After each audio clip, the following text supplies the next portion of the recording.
Hi guys, welcome to my channel. My name is Monica and today we'll be talking all about effective ways to improve your sleep. If you're here, chances are you're struggling either with insomnia or sleep issues or trying to lose weight. Maybe you're trying to boost your fertility. Maybe you just feel like low energy throughout the day and you feel or know that the main cause or a contributing factor at the very least is poor sleep or lack of sleep. So we'll get into it, but before we do that, make sure you click that bell icon and subscribe to the channel so you don't miss any of my future videos.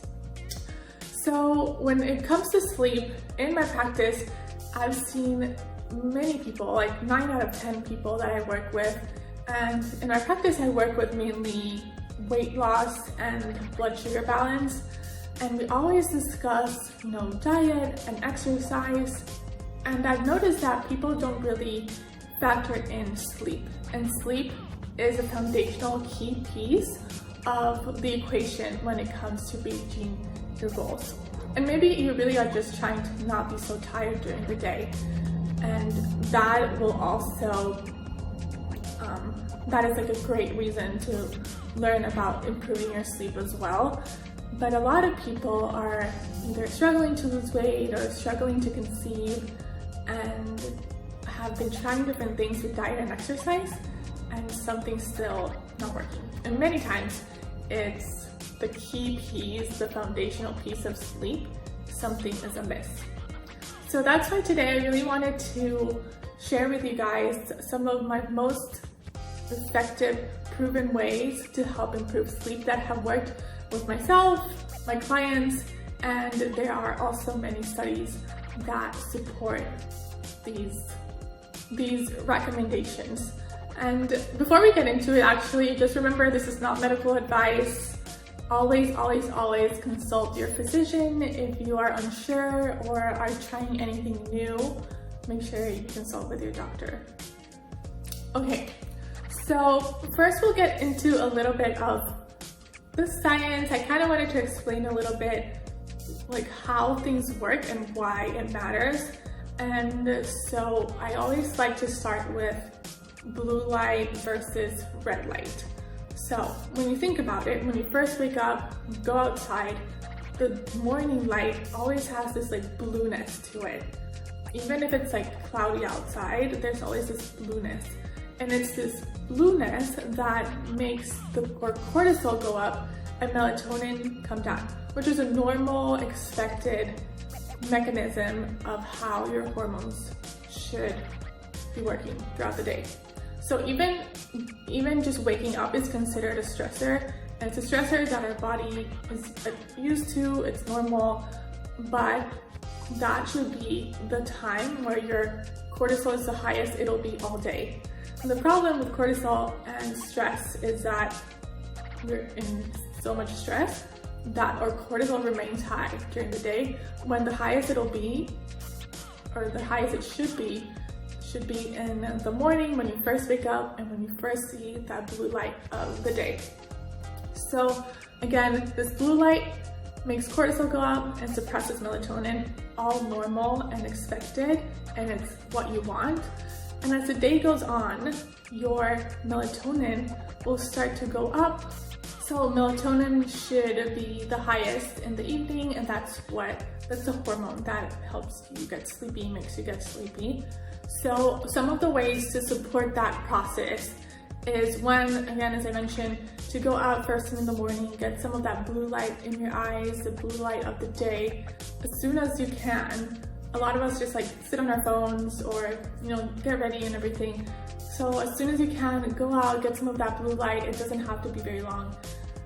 It's just like going out, it makes a huge difference. And we'll talk about how that also impacts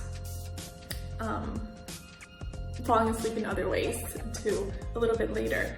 Another way to help really support this process and this circadian rhythm is to reduce our exposure to blue light. And a big way or easy way that we can do that is to use blue light blockers. So a lot of us are on our phones or on our computers most of the day. A lot of people, myself included, if I don't use blue light blockers, I tend to my eyes get really tired and I get a little bit of a headache. So again, blue light blockers can help a lot with this. And there's two types of blue light blockers. There's the ones that have like a yellow tint, and those are the daytime blue light blockers.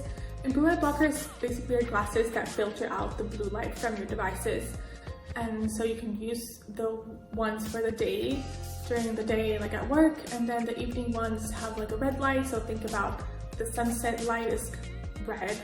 And so that is what improves or boosts the melatonin production. So basically by using those red blue light blockers, you're boosting your own melatonin production and filtering out the blue light from your TV and your phone and your other screens. So you want to use those at least 2 hours before bedtime. I also recently saw this idea, which I thought was super cute, and I've been doing it as well. If you have a salt lamp, you can use that salt lamp, turn off the other lights in your home a couple hours before bed, and just turn on those salt lamps that also are red. And so all of that will stimulate and promote the production of melatonin, which will help you fall asleep faster and sleep better. And you can actually find all these like blue light blockers and salt lamps in the link in the description below, and I'll link everything that is a product in the description below for you guys to check out as well. My two favorite blue light blockers are True Darks and Raw Optics, so you can look into those as well. I really like the True Darks for bedtime and the Raw Optics ones for daytime, and I'll show you guys what they look like here. Okay, so for the second most effective way to improve your sleep has everything to do with core temperature. So your body drops in core temperature when you fall asleep, and it's this drop in core temperature that helps you have better and deeper sleep. So a lot of people may not have too much of a hard time falling asleep, but they don't feel rested when they wake up, and that is because you're not getting deep, restful sleep. And so by promoting and supporting this drop in core body temperature, you will get better sleep. A couple ways of doing this is by taking a warm shower before bed. And again, when you think about it, it like warms you up, but what it also does is that it dilates your blood vessels, which in turn is what drops your core body temperature and helps you fall asleep faster as well. Another way to help support that drop in core body temperature is to make sure that your room is set to a cool temperature. So it's recommended typically around 68 degrees Fahrenheit to really help you fall asleep faster and feel more comfortable and not wake up in the middle of the night. And the third one is to consider your bedding. I know you must have experience at some point waking up because your comforter was too hot or you just like got too hot in bed. And that is again because it's the drop in core body temperature that helps you fall asleep and stay asleep and have deeper sleep. So if your body gets too hot, then that's when you wake up. I really like linen as far as the bedding, and I really like the company brand called Packed Apparel because they are also non-toxic, and you can actually find, I'll link them in the description below here. Linen is one of the most breathable types of fabrics, so I really would recommend linen if you want to check that out and try it out for yourself. Okay, so going back to melatonin. Melatonin again is like the star of this whole thing. So it's the melatonin balance and the going outside first thing in the morning that really catalyzes this whole cascade of events throughout the day that really also helps bring down your core body temperature at night. So what you did first thing in the morning by going outside and getting that blue light into your eyes actually helps drop your core body temperature at night. So they all come together, all these little things really come together and make a big difference. So I hope these are all helpful. Okay, so just to recap, really focus on making sure you reduce your exposure to blue light by either using blue light blockers or using like salt lamps, and reducing your exposure or your use of electronics, and really getting that blue light in the morning and sunset light at night from the sun.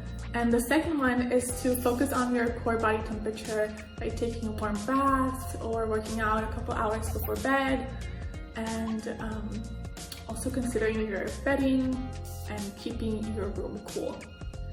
Okay guys, so there you have it. Thank you so much for joining me again today, and go watch my other videos, especially if you're interested in learning more about hormone health, blood sugar balance, and just overall health and wellness. You can surely find something there. So again, thank you so much for being here, and I will see you guys next time. Bye.